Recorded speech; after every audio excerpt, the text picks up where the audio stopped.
on the moon, when astronauts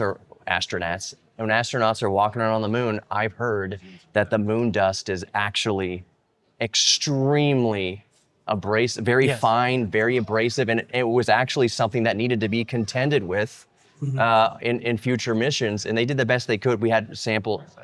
I don't think we had. Do we have samples before Apollo? I don't think we had samples before I Apollo. think Apollo missions were the first where they collected samples. Right, because you have to kind of learn as you go. We'd never been to the moon before, and Just from the outside, it doesn't look like a problem. right. But can you speak to that? The fineness of that Yes, think of it, it's like matrix? fine glass.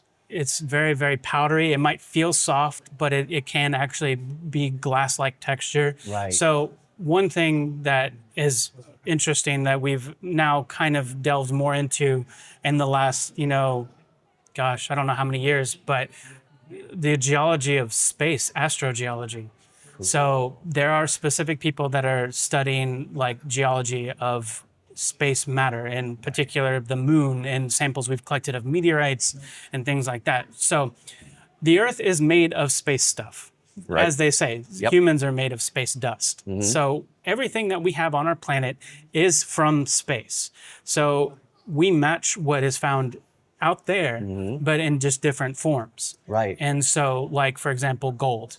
You'll see the new gold that we just recently got from Australia. All the gold we have on our planet is all the gold we've ever had. Right. And it was during the great bombardment of the planet, and it helped form our core, and it got molten, and then it changed, and natural processes moved it around, and as it formed, it cooled and brought up to the surface and then melted and moved around. That's how we find gold naturally now, is in like flakes or nuggets. But it's all we've ever had on the planet.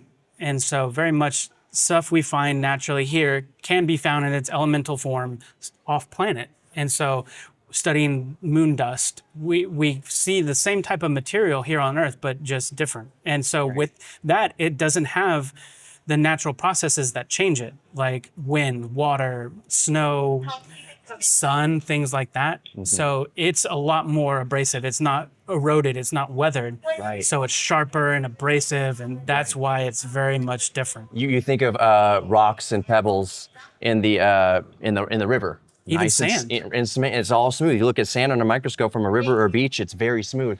Moon has none of that. Nope. So it's just microscopic Sharp and knives. abrasive Knives. It's really sharp.